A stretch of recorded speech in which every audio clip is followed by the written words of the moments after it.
Hello Jain, और कैसे हैं? उम्मीद करते हैं आज शुरू करते हैं आज का क्लास। हम लोग पढ़ने वाले हैं रे ऑप्टिक्स। ऑप्टिक्स जिसका मीनिंग होता है स्टडी ऑफ लाइट। लाइट के बारे में अध्ययन करना हमको है। इस चैप्टर को एक फ्लो में हम लोग पढ़ेंगे, जिसका फ्लो चार्ट ये दिख रहा है आपको। सबसे पहले हम लोग इंट्रोडक्शन पढ़ने वाले हैं, फिर हम लोग परावर्तन पढ़ेंगे। परावर्तन में दो चीज़ें, समतल दर्पण से परावर्तन और गोलीय दर्पण से परावर्तन। जिसमें गोलीय दर्पण से परावर्तन दो तरह का होता है, एक अवतल दर्पण और एक उत्तल दर्पण। इन दोनों के बारे में हम लोग पढ़ेंगे। देन आर व एफ में हम लोग संबंध निकालेंगे। जस्ट उसके बाद दर्पण सूत्र का अध्ययन करेंगे, फिर आवर्धन का अध्ययन करेंगे, अपवर्तन उसके बाद से हम लोग शुरू करेंगे। इतना हिस्सा परावर्तन का जैसे ही कंप्लीट होगा, फिर हम लोग अपवर्तन शुरू करेंगे, रिफ्रैक्शन शुरू करने वाले हैं, अपवर्तनांक। जस्ट उसके बाद अपवर्तन के अनुप्रयोग, इसके एप्लीकेशन हम लोग पढ़ेंगे। पूर्ण आंतरिक परावर्तन हम लोग पढ़ेंगे और उसके भी अनुप्रयोग हम लोग पढ़ेंगे। देन उसके बाद से गोलीय सतह से अपवर्तन पढ़ेंगे, फिर लेंस पढ़ेंगे, पतले लेंस द्वारा अपवर्तन यानी lens maker formula. Very very important ये है। लेंस की क्षमता हम लोग पढ़ने वाले, लेंसों का संयोजन पढ़ेंगे, फिर इनसे अपवर्तन पढ़ेंगे, वर्ण विक्षेपण पढ़ने वाले हैं। यहाँ पे प्रकाश का प्रकीर्णन और उसके अनुप्रयोग हम लोग पढ़ेंगे। यहाँ पर मानव नेत्र और नेत्र दोष पढ़ेंगे। जस्ट उसके बाद से प्रकाश की उपकरण पढ़ेंगे। प्रकाश के उपकरण में 4 पॉइंट आप पढ़ेंगे, सरल सूक्ष्मदर्शी, संयुक्त सूक्ष्मदर्शी, अपवर्तक दूरदर्शी और परावर्तक दूरदर्शी। ये 4 पॉइंट आप पढ़ेंगे। इसमें से एक लंबा सवाल आपको आता है हर साल, इंपॉर्टेंट है। यहाँ से एक क्वेश्चन आपको देखना पड़ेगा, लॉन्ग क्वेश्चन दिखेगा आपको। यहाँ इंपॉर्टेंट है पतले लेंस द्वारा अपवर्तन, लेंस मेकर फॉर्मूला, हर साल पूछे जाने वाला क्वेश्चन। गोली सतह से अपवर्तन, यहाँ पर गोली सतह से अपवर्तन उत्तल और अवतल दोनों के बारे में पढ़ेंगे। तो यहाँ से ये भी इंपॉर्टेंट है, ये इंपॉर्टेंट है, ये आपको समझ में आएगा तो ये भी समझ में आ जाएगा आपको, क्योंकि ये इससे रिलेटिव, टोटल का टोटल रिलेटिव है। उसका अगला पॉइंट ये है। तो गोली सतह से अपवर्तन इंपॉर्टेंट है। मोस्ट इंपॉर्टेंट पतले लेंस यानी लेंस मेकर फॉर्मूला इंपॉर्टेंट है। यहाँ से एक लॉन्ग क्वेश्चन आएगा, ये आपके लिए इंपॉर्टेंट है, आना ही आना है, फिक्स है। यहाँ से बोर्ड में क्लास 12 में 13 नंबर का क्वेश्चन आता है, 13 मार्क का आएगा क्वेश्चन यहाँ से, और एक भी क्वेश्चन आपका मिस नहीं जाएगा। ये पूरा का पूरा फ्लो है, इसी के हिसाब से हम लोग चलेंगे। आइए शुरू करते हैं। शुरू करने से पहले अगर आप चैनल पर नए हो तो चैनल को सब्सक्राइब कर लीजिएगा, बेल आइकन को प्रेस कर लीजिए, अपने दोस्तों में शेयर कर लीजिएगा। आइए शुरू करते हैं। आइए शुरू करते हैं इंट्रोडक्शन से। ऑप्टिक्स, ऑप्टिक्स का मीनिंग होता है, मतलब होता है study of light. Optics, optics का मीनिंग होता है study of light, study of light. प्रकाश का अध्ययन करना ही ऑप्टिक्स कहलाता है। अगर एक परिभाषा की बात करें तो हम कहेंगे भौतिक विज्ञान की वह शाखा जिसके अंतर्गत प्रकाश, ऊर्जा और प्रकाश से संबंधित होने वाली समस्त घटनाओं जैसे परावर्तन, अपवर्तन, पूर्ण आंतरिक परावर्तन, ध्रुवण, व्यतिकरण, विवर्तन इत्यादि का अध्ययन किया जाता है, ऑप्टिक्स कहलाता है। ऑप्टिक्स की 2 ब्रांचेज हैं, 2 शाखाएं हैं। एक का नाम होता है किरण प्रकाशिकी, जिसको कहते हैं रे ऑप्टिक्स। दूसरी ब्रांचेज है इसका तरंग प्रकाशिकी,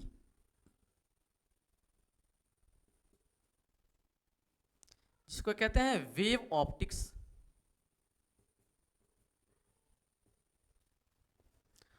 आपको पढ़ने में बहुत ही मजा आएगा। ये दोनों टॉपिक मजेदार हैं और पूरे के पूरे नंबर यहां से लेकर आप जाएंगे। आइए शुरू करते हैं। सबसे पहले हम किरण प्रकाशिकी की बात करेंगे।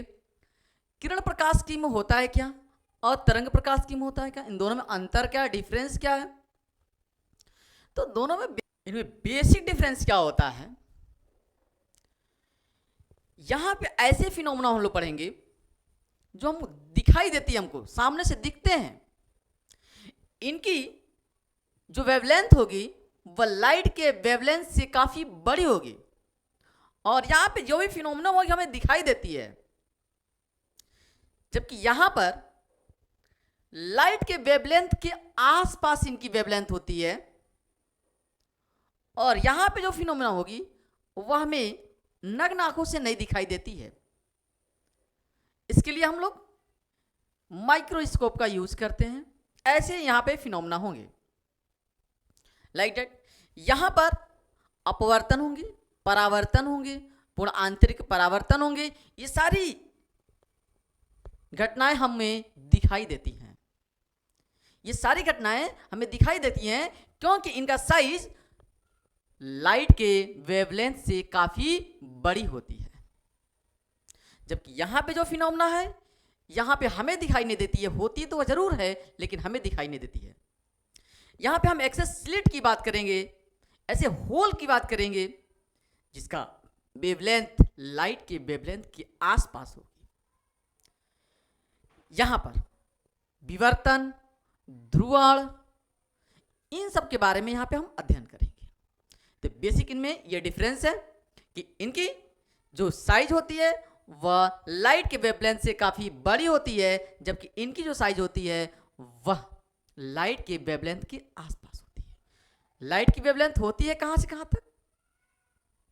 तो 3800 से लेकर एंगस्ट्रॉम से लेकर 78, लाइट की जो वेवलेंथ होती है वह 3800 एंगस्ट्रॉम से लेकर 7800 एंगस्ट्रॉम के बीच होती है वेवलेंथ, और यही हमें दिखाई भी देती है। इसी को हम लाइट भी कहते हैं। आइए लाइट की परिभाषा हम देख लेते हैं एक बार।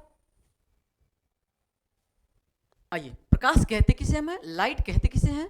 तो वास्तविक डिफिनेशन आप यहां पे देखेंगे, क्लास 10th में भी आप डिफिनेशन पढ़े होंगे कि प्रकाश एक ऊर्जा है जिसकी सहायता से हम वस्तुओं को देखते हैं। यहां पे जो डिफिनेशन पढ़ेंगे आप, वास्तविक डिफिनेशन पढ़ेंगे कि प्रकाश वास्तव में है क्या। तो प्रकाश एक विद्युत चुंबकीय तरंग होती है जिसका तरंगदैर्घ्य, जिसका वेवलेंथ 3800 एंगस्ट्रॉम से लेकर 7800 एंगस्ट्रॉम के बीच होती है। इन्हीं को हम प्रकाश कहते हैं, इन्हीं को हम लाइट कहते हैं। प्रकाश एक विकिरण ऊर्जा होती है, विकिरण के रूप में होती है, विकिरण के रूप में हमारी आंखों में प्रवेश करती है। मान लीजिए प्रकाश निकली और प्रकाश जैसे ही किसी वस्तु पर पड़ी, उस वस्तु पर पड़ते ही वहां से उस प्रकाश का परावर्तन होगा और वहां से परावर्तित होकर हमारे आंखों में पड़ेगी। तो हमारे आंखों में जो पड़ रही है, जा रही है, वह विकिरण के रूप में जा रही है। इसीलिए हमने लिखा है कि प्रकाश एक प्रकार की विकिरण ऊर्जा है जो विद्युत चुंबकीय तरंगों के रूप में चलता है, जिसकी तरंगदैर्घ्य 3800 एंगस्ट्रॉम से लेकर 7800 एंगस्ट्रॉम के बीच होती है, जिसकी सहायता से वस्तुएं दिखाई देती हैं। मोटा मोटा हम कह सकते हैं तो 4000 एंगस्ट्रॉम से लेकर 8000 एंगस्ट्रॉम के बीच की तरंगदैर्घ्य को हम प्रकाश कहते हैं। आइए देख लेते हैं। इसे हम लाइट कहते हैं। इनकी वेवलेंथ होती है 3800 एंगस्ट्रॉम से लेकर 7800 के बीच। इनकी जो बीच की लेंथ होती, वेवलेंथ होती है, इसे ही हम लाइट कहते हैं। मोटा मोटा हम कह सकते थे कि 4000 एंगस्ट्रॉम से लेकर 8000 एंगस्ट्रॉम के बीच की वेवलेंथ को प्रकाश कहते हैं। इनकी वेवलेंथ इंक्रीज कर रही होती है जैसे जैसे आगे जाती है, तो इसे ही हम प्रकाश कहते हैं, विबग्योर कहते हैं। विबग्योर को ही बैगनी, Indigo, blue, green, yellow, orange, red, इसे ही हम विबग्योर कहते हैं। ठीक है, आइए आगे हम बात करते हैं लाइट के बारे में कुछ चीजें। प्रकाश होता है क्या? तो प्रकाश का यहाँ पे डिफाइन किया गया कण मानकर, क्योंकि हम पहला पॉइंट पढ़ेंगे रे ऑप्टिक्स, किरण प्रकाश की। तो प्रकाश जो होता है, प्रकाश कणों का एक पुंज होता है। प्रकाश कणों का एक पुंज होता है और प्रकाश सीधी रेखा में गमन करता है।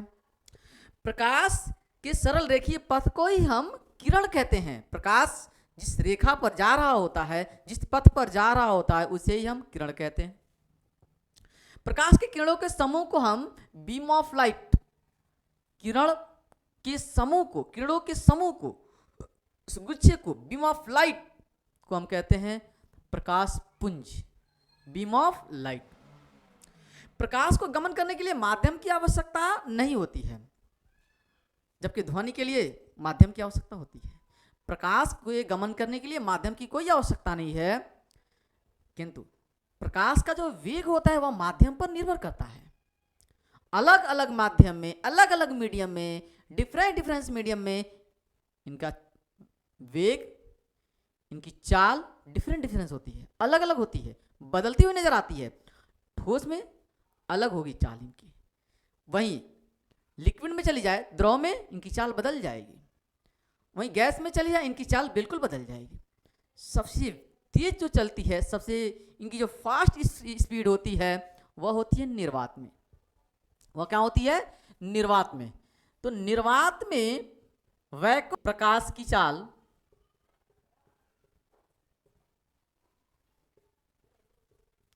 3 × 10⁸ मीटर पर सेकेंड होती है। 3 × 10⁸ मीटर पर सेकेंड इतनी चाल होती है। सबसे हाई स्पीड इनकी यही है निर्वात में। बाकी ठोस में भी सबसे डाउन चलती हैं, द्रव में उससे थोड़ा सा और तेज चलेंगी, गैसों में थोड़ा सा और तेज चलेंगी। सबसे तेज जो चलेंगी वह कहाँ पे? निर्वात में। जहाँ पे बिल्कुल वायु ना हो उसे हम कहते हैं निर्वात, वैक्यूम कहते हैं। जहाँ पे वायु ना हो, वायुमंडल ना हो, उसे हम निर्वात कहते हैं। और प्रकाश इसलिए तेज चल रही है क्योंकि यहाँ पे कोई रोकने वाला नहीं है। जबकि गैस में गैस के कण रोकेंगे, द्रव में द्रव के कण रोकेंगे, ठोस में ठोस के कण रोकेंगे, इनको डिस्टर्ब करेंगे। जबकि निर्वात में कोई डिस्टर्ब करने वाला नहीं है, इसलिए इनकी चाल सबसे तेज होती है। और कितनी होती है? 3 × 10⁸ मीटर पर सेकेंड। यानी अगर इन्हें किलोमीटर में बदलना हो तो 1000 से आप डिवाइड करते हैं। अगर आप 1000 से डिवाइड कर देंगे तो यहाँ से 3 जीरो गायब हो जाएगा, तो बचेगा कितना? 1 2 3 4 5 इतना। अब ये मीटर से बदलकर किलोमीटर पर सेकेंड हो गया। यानी 1 सेकेंड में इतने किलोमीटर जाएगा। कितना किलोमीटर है? तो 3 लाख, देखिए 3 लाख किलोमीटर पर सेकेंड, यानी 3 लाख किलोमीटर पर सेकेंड इनकी स्पीड होती है। इनकी चाल बहुत तेज होती है। 1 सेकेंड में 3 लाख किलोमीटर बहुत होता है भाई। आप पलक झपकते ही 1 सेकेंड हो जाता है, और 1 सेकेंड में स्पीड 3 लाख किलोमीटर होती है। ये स्पीड है इसकी वैक्यूम में। आगे हम बात करेंगे अब परावर्तन की, रिफ्लेक्शन की हम बात करते हैं। आइए शुरू करते हैं रिफ्लेक्शन। इतनी बातें आप ध्यान में रखेंगे प्रकाश की। आइए अगला देख लेते हैं परावर्तन। परावर्तन क्या होता है? रिफ्लेक्शन क्या होता है?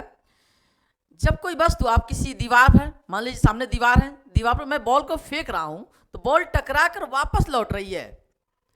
बॉल तो टकरा कर वापस लौटना ही कहलाएगा परावर्तन, रिफ्लेक्शन। कोई पत्थर उठाकर और हम दीवार पर फेंकें तो दीवार से टकराकर वापस लौटेगी, और दीवार से टकराकर वापस लौटना ही क्या है? परावर्तन है। कोई बॉल है, बॉल को उठाकर दीवार पर मारे, दीवार से टकराकर वापस लौटना ही परावर्तन कहलाता है। ऐसे ही प्रकाश जब किसी दीवार पर टकराएगा, पॉलिशदार सतह पर टकराएगा, किसी चिकनी पॉलिशदार सतह पर टकराएगा, ये आपके पास पूरा का पूरा व्हाइट बोर्ड जो दिख रहा है, ये एक प्लेन है, यह एक प्लेन है, सरफेस है।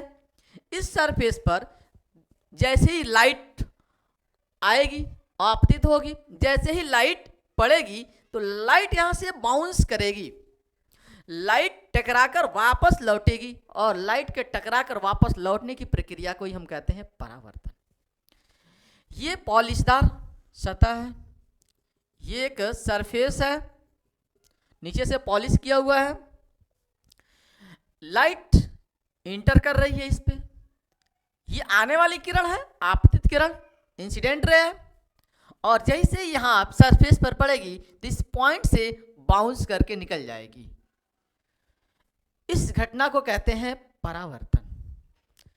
ये जो तल है ऐसे नहीं है, ये तल ऐसे है, ये तल पूरा का पूरा ऐसे, ये तल जो है ये पूरा प्लेन है ऐसे, और आई रे और टकराकर निकल गई, ऐसे आई और टकराकर निकल गई। तो ये कि पूरा का पूरा सरफेस है, प्लेन है, इस प्लेन से टकराकर लाइट जा रही है। यानी जब प्रकाश किसी एक माध्यम से दूसरे माध्यम में पहुंचता है तो तुरंत वहां से उसका रिफ्लेक्शन होता है, तुरंत वहां से वह दूसरे माध्यम से टकराकर पुनः पहले माध्यम में चला आता है। और प्रकाश की इस घटना को हम कहते हैं प्रकाश का परावर्तन। यानी जब प्रकाश एक माध्यम से दूसरे माध्यम में प्रवेश करता है और दूसरे माध्यम से टकराकर पुनः पहले माध्यम में वापस लौट आता है, तो प्रकाश की इस घटना को प्रकाश का परावर्तन कहते हैं। परावर्तन में जिस सतह पर टकराएगा, जिस सरफेस पर टकराएगा, वह सतह कुछ लाइट को एब्जॉर्ब कर लेती है और शेष लाइट रिफ्लेक्ट कर देती है। तो प्रकाश की घटना में जो परावर्तक पृष्ठ होता है, ये जो परावर्तक पृष्ठ है, ये परावर्तक पृष्ठ पर जैसे ही लाइट पड़ेगी तो ये परावर्तक पृष्ठ लाइट को कुछ एब्जॉर्ब कर लेगा और बाकी को रिफ्लेक्ट कर देगा। यानी जब प्रकाश किसी सतह पर आपतित होता है तो प्रकाश का कुछ भाग सतह द्वारा अवशोषित कर लिया जाता है और शेष भाग का परावर्तन हो जाता है। अब परावर्तन दो तरह का होता है, एक होता है रेगुलर परावर्तन, एक इरेगुलर परावर्तन, नियमित परावर्तन और अनियमित परावर्तन। नियमित परावर्तन की बात करें अगर हम, रेगुलर परावर्तन ये है कि लाइट आई है, ये सरफेस प्लेन है, तो लाइट जैसे ही आई है बाउंस करके निकल गई, लाइट आएगी और बाउंस करके निकलेगी, लाइट आएगी बाउंस करके निकल जाएगी, इनका परावर्तन हो रहा है, ये रेगुलर परावर्तन है। नियमित परावर्तन, लेकिन ऐसे ही अगर पृष्ठ कुछ ऐसे हो, ये मान लीजिए पृष्ठ कैसा है, प्लेन है, ये पूरा का पूरा प्लेन है, तो इस तरह का परावर्तन हो रहा है। अगर ये प्लेन न हो, जैसे मान लीजिए दीवार है, प्लास्टर है, तो ठीक है, ये प्लास्टर है, ये प्लास्टर नहीं है दीवार, तो दीवार पर जैसे ही वॉल पर पड़ेगी लाइट, तो लाइट के दीवार प्लास्टर नहीं है तो दीवार के अंदर दरारों में चली जाएगी कुछ लाइट, और लाइट जैसे ही यहाँ पर पड़ेगी तो ये टकरा कर निकलेगी, बाउंस होगा इसका। ये लाइट जैसे ही पड़ेगी तो टकरा कर ऐसे निकलेगी, इनका बाउंस वैसे होगा। ये लाइट जैसे ही पड़ेगी टकरा कर ऐसे निकलेगी, इसका बाउंस होगा। लाइट जैसे ही यहाँ पे पड़ेगी टकरा कर इसका बाउंस ऐसे होगा। इरेगुलर परावर्तन, इसे कहते हैं अनियमित परावर्तन।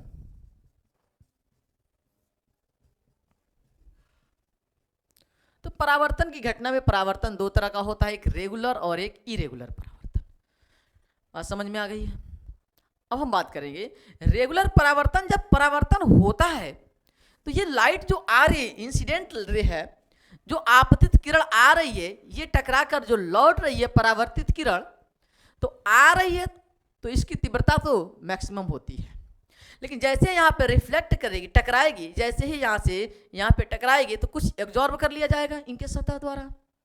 जब एब्जॉर्ब कर लिया जाएगा तो इनकी इंटेंसिटी घट जाएगी, इनकी तीव्रता कम हो जाएगी। इस बात को नोट करते हैं, आगे बात करते हैं।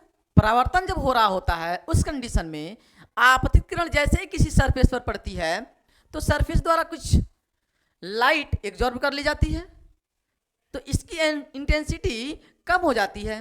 अब परावर्तित हो रही है तो इंटेंसिटी तो घट चुकी है, यानी आपतित किरण और परावर्तित किरण इन दोनों में इंटेंसिटी अलग अलग है, तीव्रताएं अलग अलग हैं, जबकि इनका तरंगदैर्घ्य, आवृत्ति और वेग पर कोई प्रभाव नहीं पड़ता है। इस बात को नोट किए हैं कि परावर्तन के पश्चात प्रकाश का तरंगदैर्घ्य, वेग एवं आवृत्ति पर कोई प्रभाव नहीं पड़ता है, किंतु उसकी इंटेंसिटी घट जाती है, तीव्रता कम हो जाती है।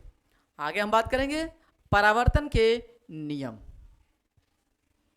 अगला पॉइंट है परावर्तन के नियम। परावर्तन के दो नियम हैं, आपतित किरण, परावर्तित किरण और अविलंब, तीनों आपतन बिंदु पर मिलते हैं।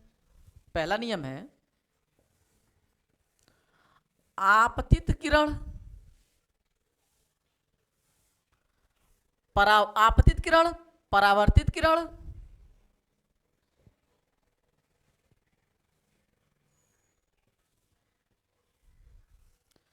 एवं अविलंब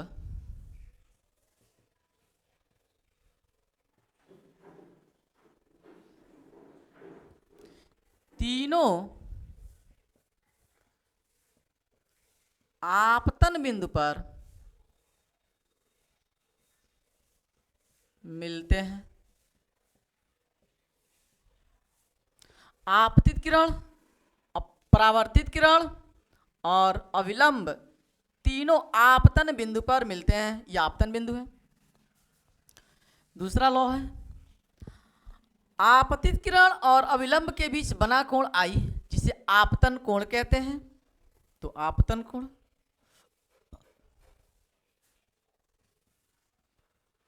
आपतन कोण है आई, और परावर्तित किरण और अविलंब के बीच बना कोण परावर्तन कोण, परावर्तन कोण है यार।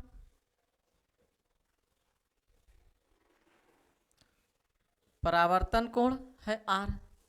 सदैव बराबर होते हैं, हमेशा हमेशा बराबर होते हैं, सदैव बराबर होते हैं।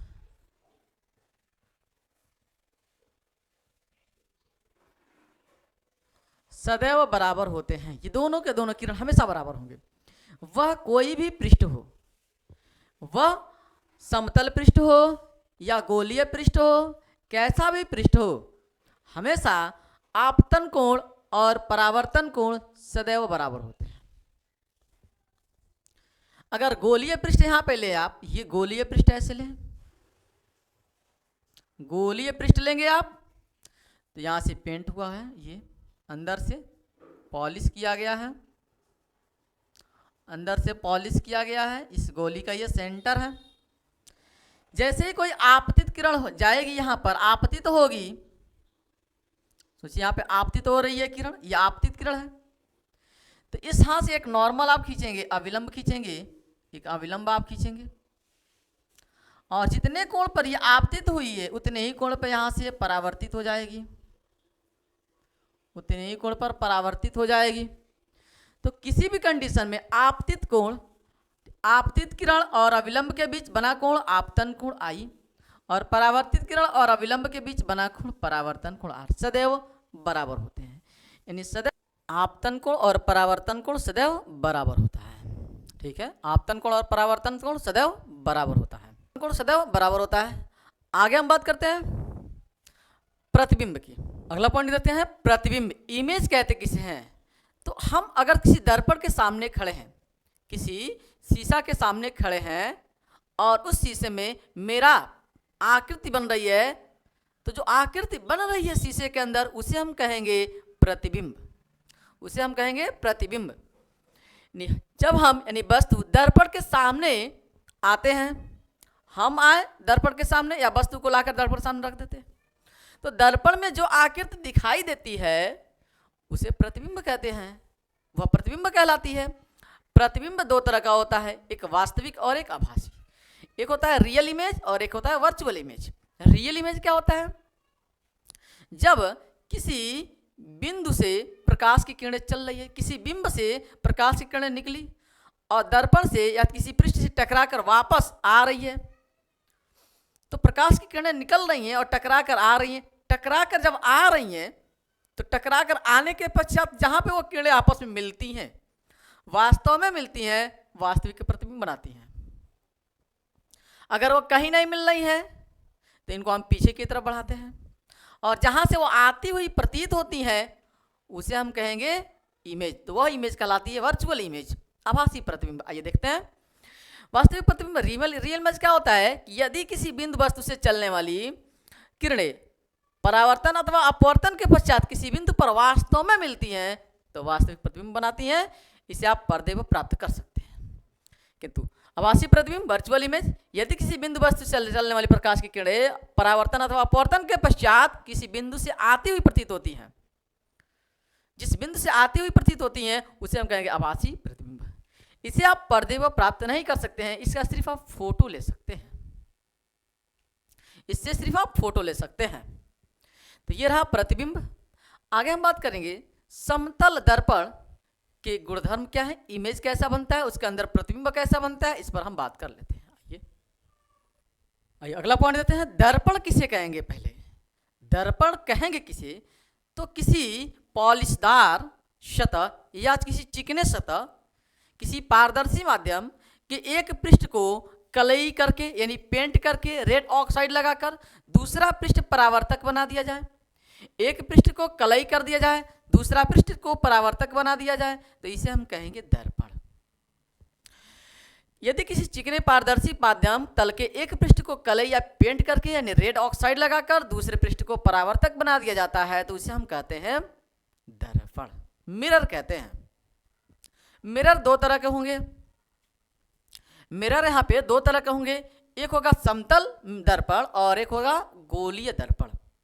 तो सबसे पहले हम समतल दर्पण की बात करेंगे। अगला है दर्पण दो तरह का होता है, मिरर दो तरह का होता है, एक होता है स्फेरिकल मिरर, एक होता है प्लेन मिरर। हम यहाँ पे प्लेन मिरर की पहले बात करेंगे।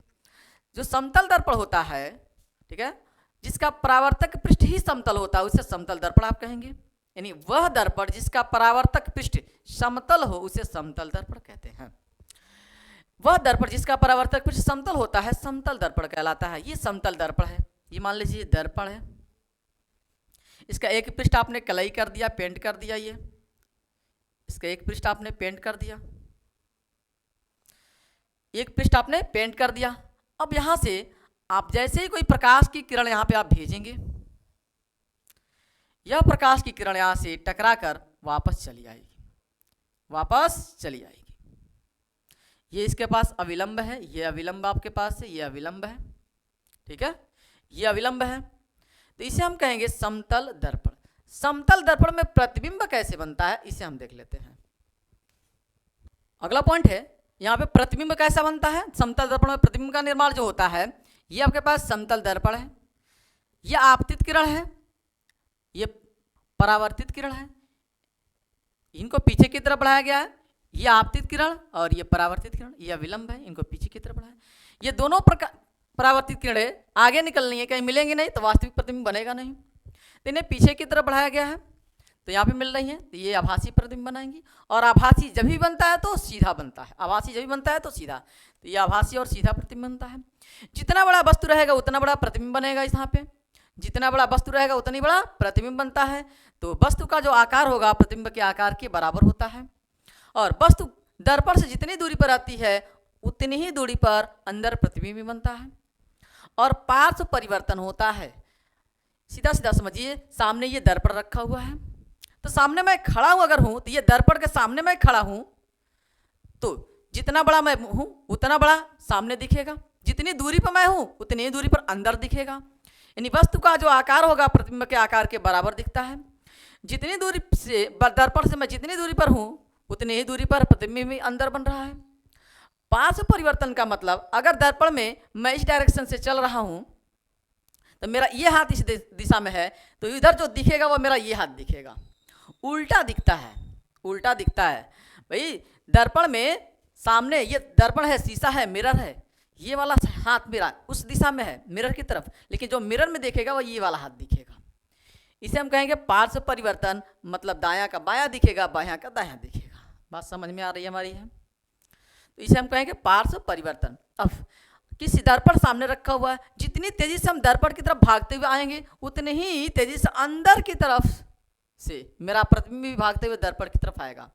जितना ही दूर हम दर्पण से भागेंगे उतना ही दूरी पर प्रतिबिंब दर्पण से अंदर की तरफ भागेगा। इमेज सीधा बनती है। तो इस तरह से पूरा का पूरा ये इसके क्या है, ये इसके गुणधर्म कहलाते हैं।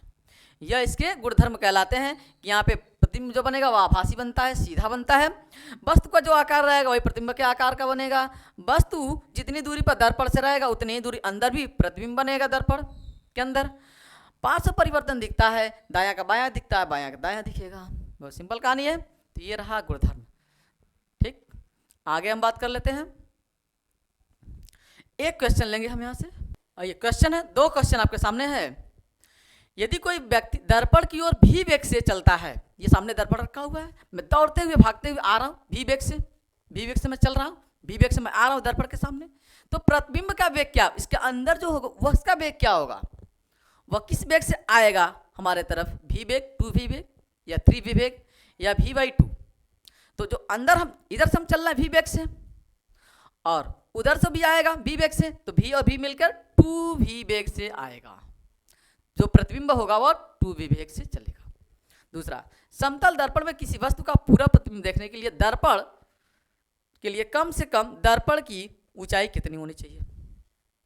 मुझे पूरा प्रतिबिंब अपना देखना है दर्पण में, तो दर्पण कितना बड़ा होना चाहिए, 2 गुना आधा 1/3 वस्तु के बराबर, तो कम से कम आधा होना चाहिए, कम से कम आधा होना चाहिए, तो पूरा का पूरा प्रतिबिंब हम देख पाएंगे। आधा होगा। ये रहा आज का फाइनल लेक्चर। उम्मीद करता हूँ आपको पूरा का पूरा वीडियो समझ में आया होगा।